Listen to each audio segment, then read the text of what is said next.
Welcome back to the Reality Guys. I'm your host, Billy Blinks, joined as always by my co-host, Brian. What's going on, everybody?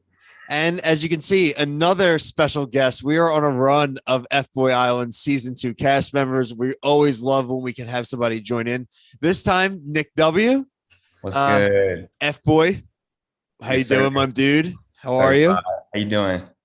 We were really excited when we saw that you had reached out. Like, definitely were interested in talking. We felt like we didn't get to see enough of you on this show. We have our notes here. I was actually going back through the notebook, my episode things, and we always liked you. You had a lot of, they gave you some good moments, but I thought they probably edited out a lot of fun stuff. So looking forward to getting to know you, letting everyone else to get to know you. The first thing though, a couple of things off the top. The very first thing I think about with you was when you had to let them know if you were an F-boy or not.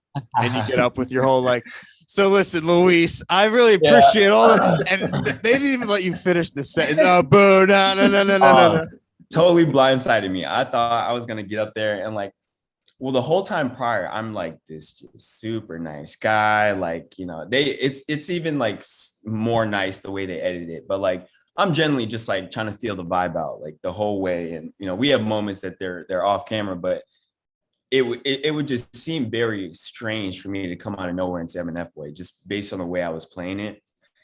And so I was like, damn, this is really going to like, you know, blow my shit up. Like, this is just going to like totally flip everything that I just did on its head, you know, by saying I'm a fuckboy. So I tried to like soften the blow. I was like, listen, before I say what I'm about to say, like it was a good time. Like, you know, I was being for real and like this was a good time.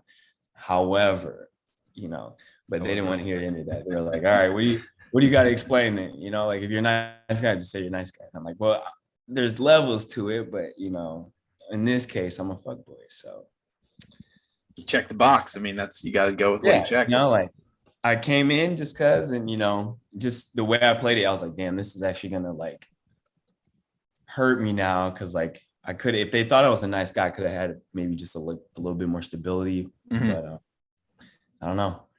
I think it low key saved me though. Cause you know, just kind of having that extra edge, like, okay, maybe he's not like all butterflies and rainbows. Like, No, for sure. You're somebody who made it longer. One of the kind of big quotes that I kind of take away from the season was really early on with Mercedes, where he's getting in the arguments and he's saying, you know, she's already got her mind made up. Like, she's with me, she's my girl, the whole thing. So I'm kind of curious for somebody who made it longer, even that not specifically for Luis, but was there a general vibe in the house for kind of early on, or did you guys kind of have an idea of who you kind of thought was going to win, or do you actually think there was a genuine competition going on throughout outside of Tamaris? And we'll get to that. Yeah. I mean, from the jump, like from the moment we do our walks, like there's this weird, like, you know, cause we're all sizing each other up. Like, all right, who do we think like has the best shot at these girls? Like, all right, maybe if he gets called or like they get called, like it makes sense. But like some people were going randomly and I'm like, all right, I see this is like probably more strategic than it is like just, you know, initial attraction. So when I saw Mercedes get his and like then Peter got his and he was from first season. So I was like, well, I mean, we'll go with it, you know? And, but after like the first mixer, like they kissed on like the first mixer like twice. And like in my mind, like I don't even think I had started talking to her at that point. I was just like, damn, on the first day, like we just met them like 2-3 hours ago, you know, like, all right, I guess this is the game. But after a while, it's just like, you know, you just kind of throw your hands up in some situations. You're like, wow, you know, like he's being carried. Like, you know, some people are really being carried through the show, which didn't take away from the competition because there's different ways for you to like stand out and like, you know, all the stuff that we do on our own, like we come up with. So like Benedict, when he had like his like sand date or like his little beach date on the stairs, he thought of that, you know, and like he was like, all right, I want to do this and this. And so there's some other stuff like Asante cooks for, I think Danny even cooks for Mia too. Like he makes her like this chicken sandwich something, and it's like a big moment in the house because like, you know, we just don't get the outside food. Like we have to make all our own, or we get like private chefs. Like look at us, you know, bougie babies. But like we're like, yeah, we want like, you know, some McDonald's, like a double Whopper. And so like he makes her some chicken sandwich and like that's a moment. Like we're all doing different things in the house that are like, trying to make it more competitive for the other guy. Cause like outside of just like getting a good conversation in for 10 minutes, like, you gotta figure a way to make this different. So, And the producers, like if you ask for something, they would kind of help you out. Like, hey, I want this food to like make. they wouldn't do anything outright like that would give you an advantage. Okay. But like if you had an idea for something, like I did a painting for Louise, and I was like, all right, I'm an artist, I'm a designer, like I want to do a painting. So I asked for like watercolor and some paper, and so they got me that. And then I burned the edges and tried to do other things that I found. Like there's like this ball in the house that was like made of twine. I like unwrapped the ball and like cut the shit off and like tied it up, and like you come up with different shit. But like they only do it if you ask. Like you had to have the idea had to be yours, and if Cool. and then within their scope, like what they were allowed to do, then sure, like paper, pencil, sand, boxes. But I mean, they kind of do that. What's the one thing that happened while you guys were there, at least while you were there, that didn't make TV that you wish had? Oh, there's a moment where we do like this painting challenge. It's one of our first challenges. It's like an NFT challenge or something. And basically like we're doing like body painting, like we put the paint on our bodies and paint the canvases, right? And there's a moment where I'm like, all right, I'm gonna use my hair as a paintbrush. So I like squirt a bunch of paint on the mat, and I get like I think Nico and Brant to hold me up and like mop my head around. That would have been classic. It was so dope. And then my hair was like this gold, like this gradient, like purple to orange, like it was completely covered. Like, but and that didn't make it. No, I was so mad. I think that would have been a thumbnail for awesome. sure. Yeah, I thought they said something about like paint gun on the camera or something like that. There was paint everywhere. The paintings were terrible. Ours was actually pretty good, but it was team based. I was just like, damn. Yeah, it was like each girl had a group of guys that. Okay. Brian, I never owned an NFT, but I probably would have bought one of him getting paint. Honestly, I thought about it. I was like, if they keep these, like, I want to buy that because, like, that's really cool. Like, that's a shame. They just cut so much good stuff. They don't know what they got. I mean, sometimes they do, but sometimes they don't. And I'm just if you guys are listening to our episodes, we've obviously the episode before this one in our interview series was with the Jailhouse guys, and we said that you could have made a whole side story or season with what just happened to those dudes and everything off camera, which I think would have been gold. I think Nikki showing up there with them in this house would have been gold. I think there were so many things that like there was just there that it's a shame that I wish they had taken advantage of. It was like a frat on its own. Like they had their own life that was completely different. Like they lived another lifestyle that was, I mean, probably got a ratchet, honestly. Yeah, right. Like, I mean, probably honestly equal too, though. Like I remember one moment, like right after I get eliminated, like I'm talking to the guys and stuff, and like they're telling me like all the stuff that they've been doing like since then, and I'm like, are you kidding me? Like, I don't want to say too much. I'm like, are you shitting me, guys? Like, I'm in here like fucking fighting and begging for kisses and shit and like dates, and you guys are out here like living Cabo life, and I'm like, I'm in the wrong way. I'm on the wrong. Sneaking out at hotels. Yeah, I'm on the wrong team, dog. I'm fighting for the wrong shit. Like this is not it. But I mean, it's fun because like you get to be on TV, but. You kind of led me to something, and it's something. All right, it's something that like I don't think we've ever actually asked anyone, Brian, not even Fboy, just specifically, but anybody on these dating shows. Like, is it weird having to like compete for one girl and have everyone be dating on the same girl? Like, it's got to be weird, right? First of all, like, I'm not gonna chase a girl, like, period. Like, if she's like, I don't care if she's high, she's got like 6 guys like in line, like corralling her. Like, sorry, sweetie, like you're just. We'll have to make each other make room for each other. Like, I'm not gonna jump in the mix and like wait to say something funny. Like yeah, that's a very fair point. I'm not gonna try to like take a number and like hopefully you call me. Like, this is not a lottery. Like, I'm like surprised. Like, who do I want right now? And so jumping into reverse role is like, and then like every day you're reminded, like, yeah, you got to get the girl's attention. You got to get in there. And I'm like, all right, bro, like think about it too. Make out like for a half hour over there, but I'm okay. I gotta be. I'm the fuck boy. Okay, we'll see. Wait, and think about this too, man. And you were almost in a weird way. You were lucky because you're going for Luis. If you were going for one of the other two girls, you had dudes showing up from the other season too. You had no shot. Listen. So originally, like the first night, I think I talked to Tamaris first. Like I talked to her before I talked to any other girls. I was like, all right, she's got a vibe with like the pink hair, you know. Yeah. And she was like, I remember the first thing I'm just like asking her a bunch of basic ass questions. I'm like, yeah, what do you like to do for fun? She's like, I like to shoot guns. And I was like, she's like, yeah, I like to make money and shoot guns. I was like, all right. I'm gonna go to the next one. Like, I don't, you know, like. You ever watched Next as a kid? Next. Yeah, right. Literally, I was like, I'm gonna next myself. You're great, but like you just probably a little too spicy for me. So I'm gonna go this way. And but I talked to her first, and then literally I was gonna double back and like, you know, just talk to her and Louise until I figured out. But Tamaris had a line that was like 9 guys deep. And I was my God. I was like, there's no way there's no way I'm waiting every night to chop down. Yeah, for like 15 minutes. It's like a Disney World line. I think I get a fast pass. And like Louise had people after her too, but like she was like, before I even knew she was from Michigan, she just had like a familiar energy. I was like, all right, you know, there's tons of white girls here, so like I could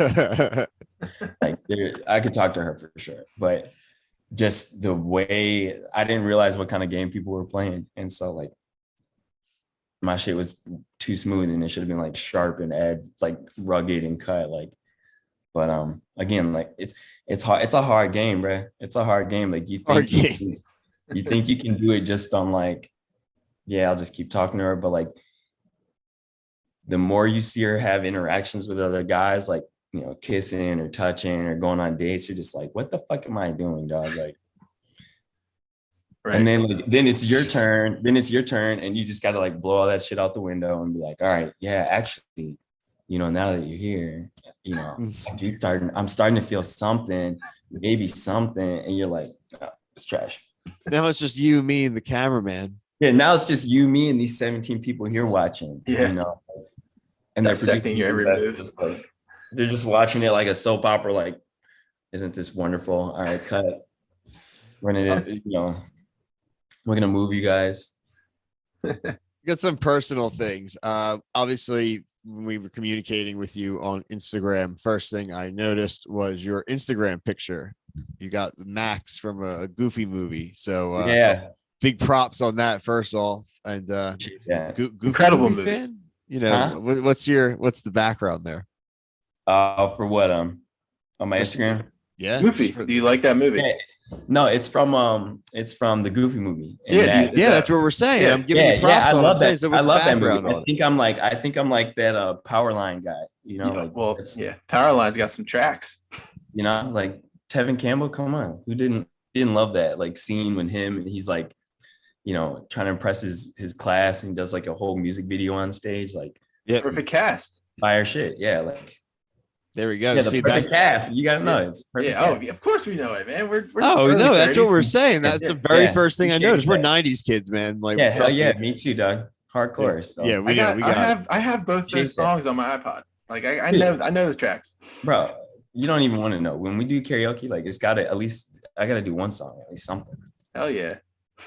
You got a lot of cool stuff too. Like clicked into your profile stuff. Like looked in. You got a whole. I mean, you have looks like apparel stuff going on. No Doubt Studios, NFT Kids. So I want to kind of get to know you a little bit more. Like with the stuff, different hustles. We obviously like hustling too. So what do you got going on? Let us know about like your life, your endeavors, things you have going on.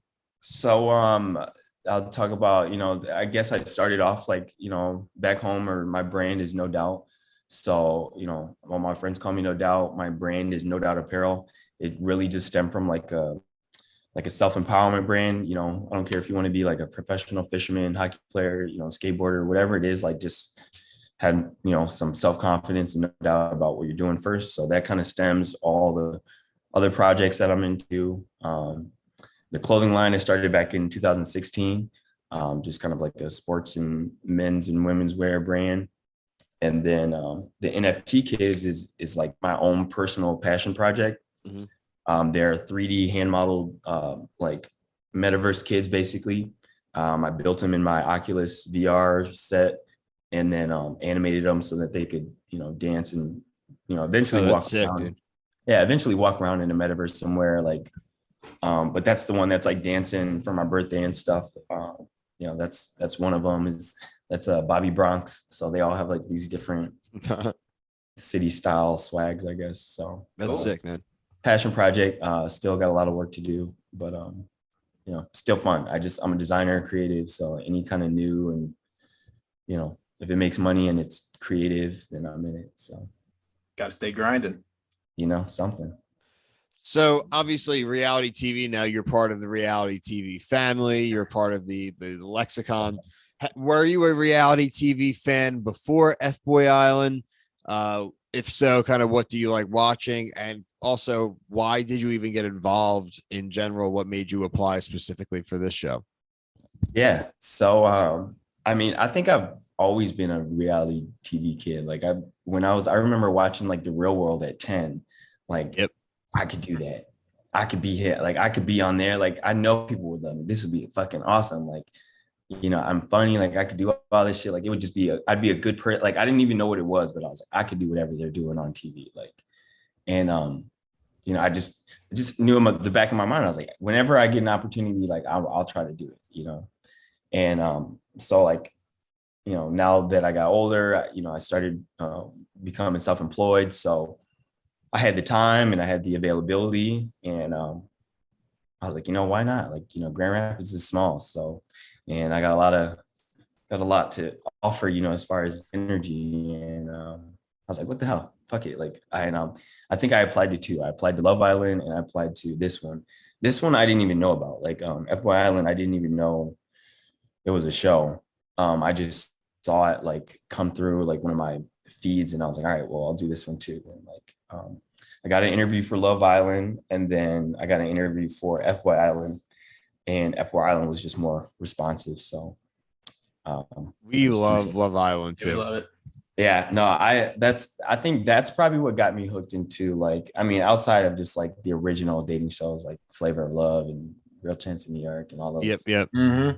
Yeah, all that good stuff. I think that one was like the one that made it seem like, okay, maybe this could be something like, my age, my time, like right space, right time. Like, it's not some crazy, Bad Girls Club type shit, but like, it's funny, like it could be a funny, like game show, type No, thing. for sure. You just named two icons. We have this kind of like random running list of dream interviews and people, and New York and Flavor Flav are obviously on the list. They set the bar, and I watched it a couple weeks ago. The production is so like, trash compared to now, but like it's so raw and rugged and like just, like it's the camera quality is just like, and it's barely anything. Like they're barely shooting clips of anything, but it's just enough to make it like, oh, what? Like they knew what they were doing. Couldn't have most of what they captured on there. Oh my God, I bet we don't even have half of it. Like, and the cameras I can only imagine are like either like tripod mounted or like just walking, Yeah, TV. the dude's got like the boombox one where he's like, yeah, like literally like a whole boombox. They had it on this one, but they were much more like streamlined. Well, these guys are like know what they're getting into.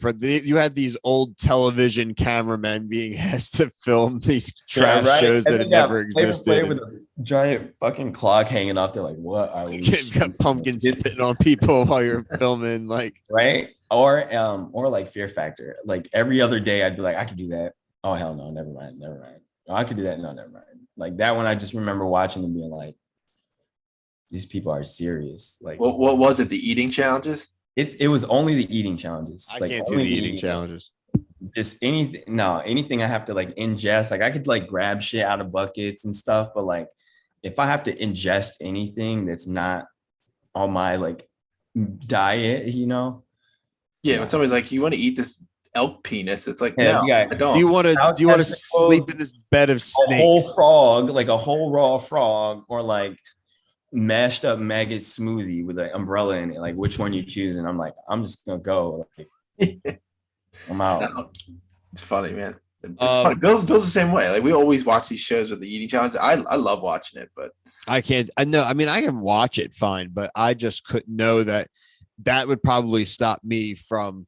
I think it would be funny for like me to. I would apply for one of these shows, but like if it was a challenge or a thing like that, if there's an eating anything, I'm done. I'm gonna lose, and I just don't want to lose out on eating a bunch of garbage and puking on TV. You know, like if I could screen just whether they were eating, they're like, there's one claustrophobia one, there's one like gross lizards. One. Yeah, like one you got to bury yourself in, you know, maggots and guts or something. Snake bed. And then one escape artist, we'll lock you in a box in a pool or something. And like, you know, I'd be like, all right, I could do that. But like, they'd be like, you got to eat one of them. And I'm like, nah, never mind. You got to eat one of them. Yeah, no. You have to eat one of the contestants. Yeah. So. Whoa. What are you watching right now? You watching any other reality TV?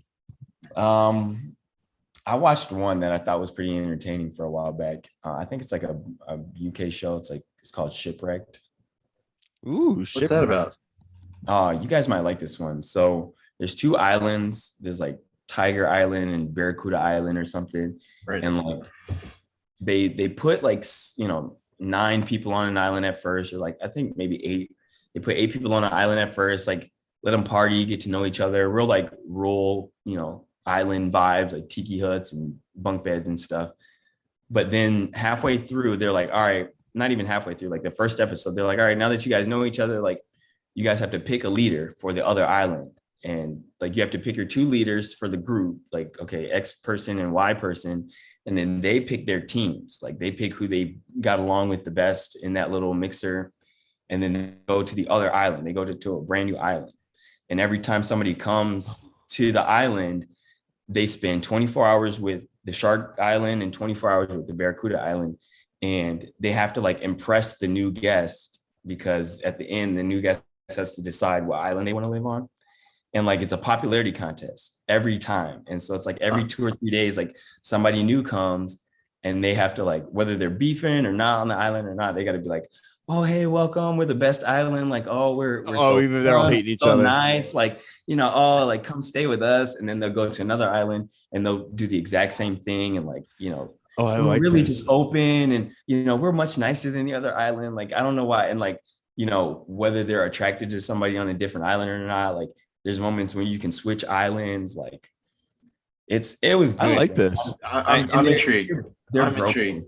They're broken by like the 8th episode. They're just like, come on, guys, we need this next person to really like us. Like, yeah, there's a season on Hulu. It looks like, yeah, oh, it's pretty good. Like they have a good little trade of some people have more than others, and like some people are just like every person just keeps going over there, and they're like, damn, it's because we don't have anybody. Like we're losing people. So it's good. It's a good little popularity contest show. We ask everybody, and because we're just trying to get a big compilation of reviews here, but your take on Nikki Glaser. Babe. 100% babe.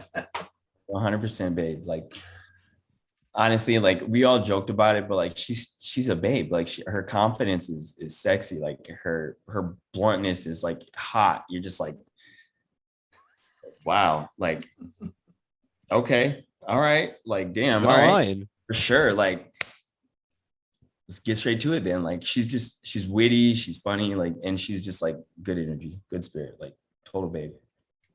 I mean, better than the girls for sure. Like we see her and be like, hey Nikki, how you doing? Like that's so funny. It would be so terrible. I remember like I've said that before. we'd go out for eliminations and be sitting there and like Nikki would be like, hello gentlemen, F-boys and nice guys. And I wouldn't know how to be, because like this is like an intense moment, like somebody's going home, so we're trying to be like serious. And then she'd just be like rattling off jokes, like, you know, some of you guys' faces look drier than some, and I'm just like, are we supposed to be laughing? Like, is laughing allowed? Like, I'm not sure, but she's being funny, so it is funny. But yeah, she's cool, great.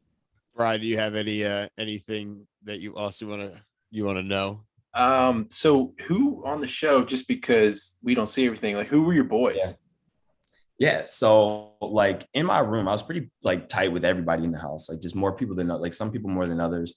But in my room, I was really tight with Peter and Mikey D and Asante too. He was in there. He was in my room too. But Mikey D and Peter, very cool dudes. Like Mikey D, we still talk to. Like, you know, we're you know, he's got his brand that, you know, I'm helping him do. But like, they're cool dudes. Who else? Benedict was funny dude. Like, we don't see it on camera a lot, but like, funny ass dude. You know, I imagine he's a comedian. very funny. Like, and AC. I don't know if you guys talked to AC. AC's a fire dude. Yeah. Did he get eliminated early? Yeah, he's pretty quiet on the show. Yeah, they didn't give. I don't think we know a lot about him, Bill. No, yeah, I wish you guys did, because he's a funny dude. Like in that house, like I remember talking about something like, because he, even in the house, he's kind of like a laid back guy, just because like it's still a new environment. But I remember one night we were like eating cereal like at like midnight, and he's just like talking about his roommates in the house, and he's like, oh my god, they fucking snore like a wildebeest, and like he's just like, and I'm dying laughing. I'm like, damn, I did not know you had this like personality that was so funny. You know, there's a lot of people that I think that are just like, you miss out on so much more of their personality just because, you know, if it's not related to the girls or like right actively cringe or drama, like, you know, it's just not good enough. But that's a shame. Yeah, it's because we would like that, Bill. That's what kind of stuff Bill and I really like. Yeah, we want to know about you guys. Like, we get enough of the girls. It's funny because like we always there, like I get asked a lot, like, oh, were you cool with anybody, like, or did you guys like each other? And it's like camp. I always say it's like camp. Like, there's no phones, no TVs. Like, we're literally in there like a football camp training. Like, we're just in there playing foosball, like playing cards, like, you know, and then talking to all the same girl like at the same time. So it's just like, that is what links us together, is like the fact that we all feel like we're being shitted on at some point or another. Like, yeah, she's breaking my heart. She's breaking my heart too, dog. Like, you know, like, fuck that. It's like, I love her though. Like, I'm falling for her. Shut up. No, you're not. Like, I think that was like the funniest part, is like, you know, well, some of us, you know, we all still had like a small thread of reality that we held on to that was like, okay, but like, this is kind of ridiculous, right? Like, this is hilarious. We're all doing this, right? Like, you know, and I think that's just kind of like what kept it even, that's what made it more funny, was because we were able to like dive into it without getting lost. I mean, some people, but yeah, it just was fun, you know, like it was fun because the guys were funny, like we had great interactions and stuff, but like if it wasn't about the girls of the show, you know, just missed out. So, but yeah, I mean,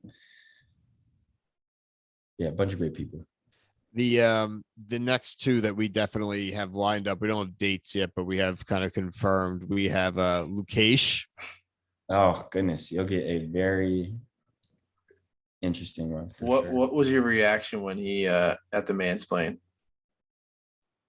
I mean, we all knew in the house, like he would say some pretty like out there innuendos and jokes, and like we're all pretty secure, but like his just didn't come with like the same ha-ha as ours. Like there was no ha-ha at the end. It was just like, it'd be crazy, right? Like, right, guys? And I'm just Right, like, guys, huh? I'm just like, Crickets. bro, like, you sure you're on the right show? Like, so like there's the level of like suspicion already. And so when he did have his moment, I was just like, wow, yeah, that's what I thought. That's what I thought. We knew it. We knew it. Like, we fucking knew it. You know? And besides Lukesh, looks like we're gonna have Mercedes. My op. You like Mercedes? Mercedes is a love-hate, you know, like, Ooh, okay. it's a love-hate, you know, like I got respect for him, but like just enough to be human, you know, because I don't know. On a game level, like about the show, like, and then having watched it like edited and stuff, like you gotta respect his villainness, like you know, how fully committed to being a villain he is. Like, I wasn't willing to be that, and you know, I wasn't willing to go there. I think whatever you see on TV is probably pretty accurate. Like, I don't think there's much exaggeration or, you know, misinformation being spread. Like, I think exactly how you feel about him in the show is probably how you would feel about him in real life. Like, you either love him because he's just this fucking savage who doesn't give a fuck, or you hate him because he's a scumbag, he's a piece of shit. You know, like it's just two sides. You know, like he's a what do they say? I don't know. You gotta learn to like hate him. Yeah, it's all good. No, it's an him. honest Like, assessment. I mean, you guys did have to compete a little bit, so I was Yeah. curious. You know, get the I mean, we never had any personal beef. Like I think we always were pretty even in our jousting. It was still like, all right, you know, like I never got called goofy or none of that bullshit. Like just because one, I'm too grown for that shit. Like, fuck that. No, I think that's all fair. Bri, do you have anything else? I really think he's really good. I mean, that's it. All of my questions have been answered. Again, man, like we said, we really appreciate getting to know you better. Love that you're a reality TV fan. So you're the first person that's really has been as far as the cast members. So we watch everything, all the Netflix stuff, the circle stuff. We watch the challenge, dating stuff, whatever you're into, man. We'll shoot you a DM on Instagram, and you're always open invite to come watch whatever you want to watch, man. Yeah, no, it's totally different watching them now because I'm like, that's a good little bit right there. If Shipwreck comes back for a new season, you better watch out because it's coming. That DM will be there. All right. I'll be watching. We appreciate it. Obviously we're gonna link all of your stuff out there, but anything else that you'd like to throw out there before we say goodbye? No, guys. I mean, Fboy, bye. Oh, you took my line, man. Yeah, listen, thank you, Nick. Fboy, get out of here. You know, get out of here. Hey, have a good one. Appreciate y'all. Appreciate you, man. Thanks, man. See you. Bye.